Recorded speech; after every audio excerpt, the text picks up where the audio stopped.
இன்றைக்கி சூப்பரான டிஷ் பண்ண என்ன டிஷ்னால் தேங்காய் சாதம் பண்ண போகிறேன். தேங்காய் ரைஸ், தேங்காய் பால் போட்டு சூப்பராக எப்படி பண்ண சொல்லி பாருங்கள். இப்போ ஆனியன் போட்டுக்கிறோம். ஆனியன் இந்த மாதிரி நல்லா உடச்சி விட்டு எண்ணெய் ஊற்றுற என்னன்னா கொஞ்சம் ட்ரை ஆகும்.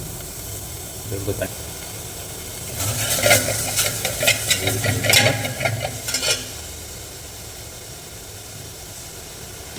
அவ்வளோ தேவையில்லை. தேவையான அளவு உப்பு போட்டுக்கலாம்.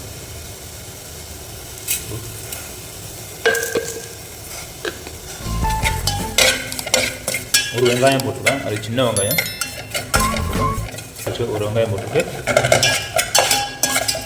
தண்ணி எண்ணெய் ஊற்றிடலாம். தண்ணி கொஞ்சம் இதாகிடுச்சு வெங்காயத்தில். ஸோ ஒரு 10 ml ஊற்றிக்குவேன்.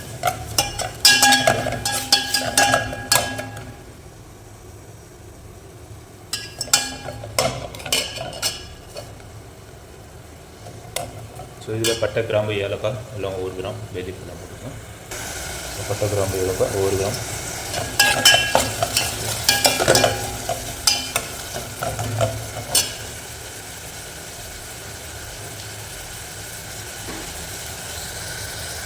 ஸோ 3 பச்சை மிளகாய் போட்டுங்க. காலுக்கு வந்தாப்புல போட்டுங்க. எனக்கு கொஞ்சம் காரம் வேணும். ஸோ 3 பச்சை மிளகாய் போட்டுங்க.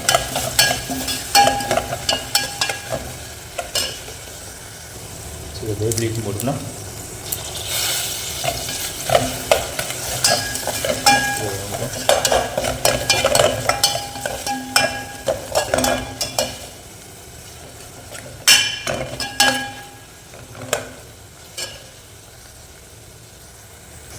ஒரு அப்படியே ஒரு லைட்டாக ப்ரௌன் ஆகட்டும் வெங்காயம். ஒரு 5 நிமிஷம். தேங்காய் போட்டிருக்கேன். தேங்காய் வந்து எல்லாம் மிக்ஸியில் அடிச்சிடலாம். நீங்கள் அடிங்க, நான் அடிக்கலை. அப்படியே இதை போட்டு ஸோ இதுதான் டேஸ்ட்டாக இருக்கும்.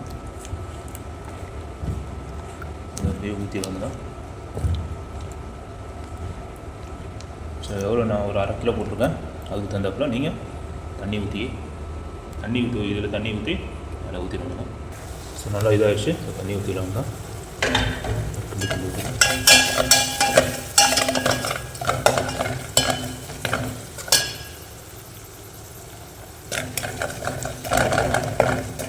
வெங்காயம் கொஞ்சம் நல்லா இதாகிடுச்சு. நல்லா வதங்கிடுச்சு.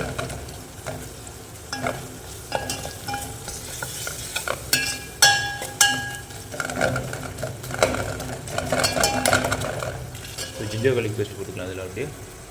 ஸோ ஒரு 3 கிராம் லெவலில் போட்டால் போதும். ரொம்ப தேவையில்லை.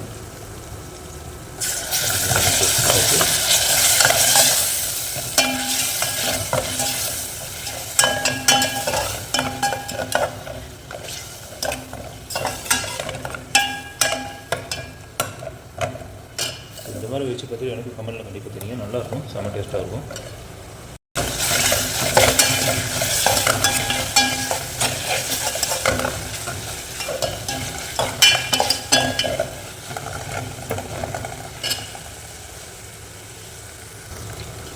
இப்போ ஜிஞ்சர் கார்லிக் பேஸ்ட்டு போட்டு நல்லா வதங்கிடுச்சு. வந்து ஆளை ஊற்றிக்கலாம். ரைஸுக்கு தந்தாப்புல தண்ணி ஊற்றிக்கலாம். தேங்காய் பால் ஊற்றியாச்சு. நல்லா இதாகட்டும்.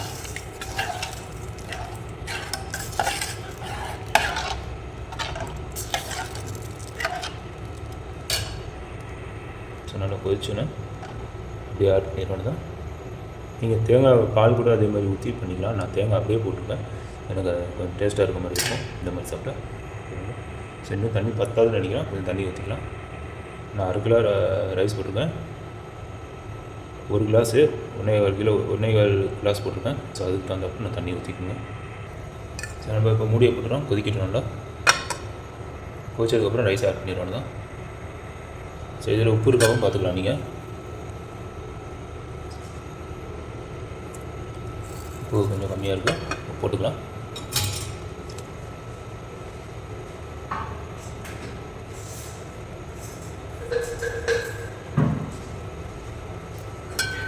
உப்பு போட்டாச்சு. கொஞ்சம் கொதிக்கணும்.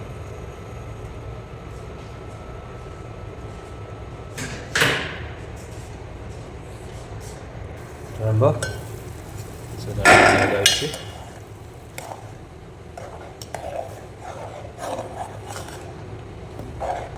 நல்லா கொதிச்சிருச்சு. ரைஸாக போட்டுருவாங்க.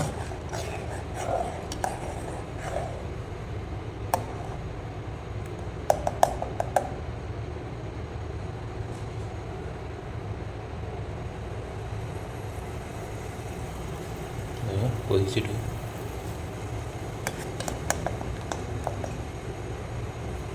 நல்லா கொதிச்சிருச்சு. ரைஸ் இறக்கிடுவாங்க.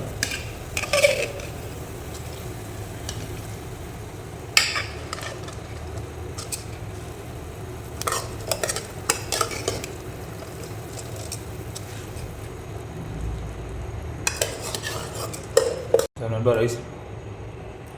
ரைஸ் இறக்கியாச்சு. தண்ணி கரெக்டாக இருக்குது. அவ்வளோதான். சென்டரில் வச்சுட்டு ஸ்லிம்மில் வச்சிடலாம். மூடியை போட்டுருவாங்க. சரி, மூடியை போட்டுடலாம். அப்புறமா 10 நிமிஷம் போதும். 10 நிமிஷத்தில் ரெடி ஆகிடும். அப்புறம் தம் விட்டுறலாம். So almost ready. ஸோ இன்னும் தம்மை போட்டுறோம் தான் இது. ஸோ கொஞ்சம் அப்படியே கிண்டி விட்டுடலாம் லைட்டாக. ஸோ ஓகே, தம்மை அப்படியே லைட்டாக போட்டுறோம் தான். ஸோ நம்ம தம்மு தம்பி எல்லாம் வச்சுக்கலாம் தான். அதுதான் நம்ம ஒரு 5 நிமிஷம் போதும் தம் ஆயிடும். ஸோ இன்னும் சாப்பிட்டு பார்த்து நான் டேஸ்ட் சொல்கிறேன் எப்படி இருக்கும். ரெடி. நான் சாப்பிட்டு பார்த்து சேல் சொல்கிறேன் எப்படி இருக்குன்னு. ஸோ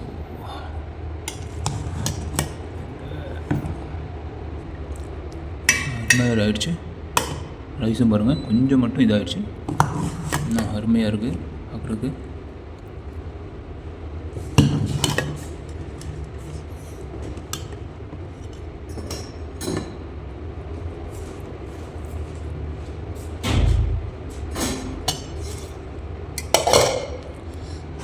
மீன் வச்சுருக்குறோம்.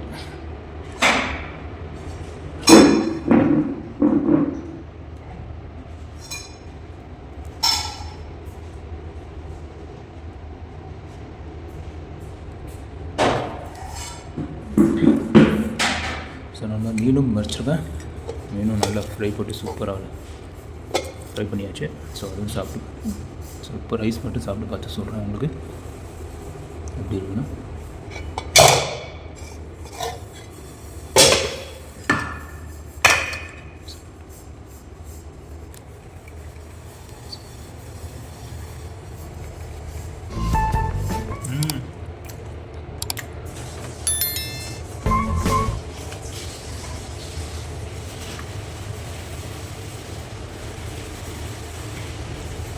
மீனோட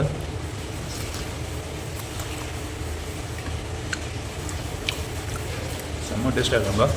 வேறு லெவலில் இருக்குது.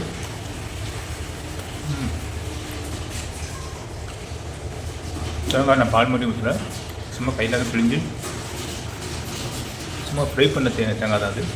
நல்லா சூப்பராக இருக்கும்பா. ஸோ இதே மாதிரி நீங்களும் பார்த்து செஞ்சு பார்த்துட்டு எனக்கு கமெண்ட்டில் கண்டிப்பாக தெரியுங்க. அதே மாதிரி என்னோட சேனல் சப்ஸ்கிரைப் பண்ணுங்கள், லைக் பண்ணுங்கள், ஷேர் பண்ணுங்கள். பக்கத்தில் இருக்க பெல் பட்டன் கிளிக் பண்ணி வச்சுக்கணும்பா. ஸோ நெக்ஸ்ட் வீடியோ பார்க்கலாம். ஜஸாக்கல்லாஹ் ஹைர்.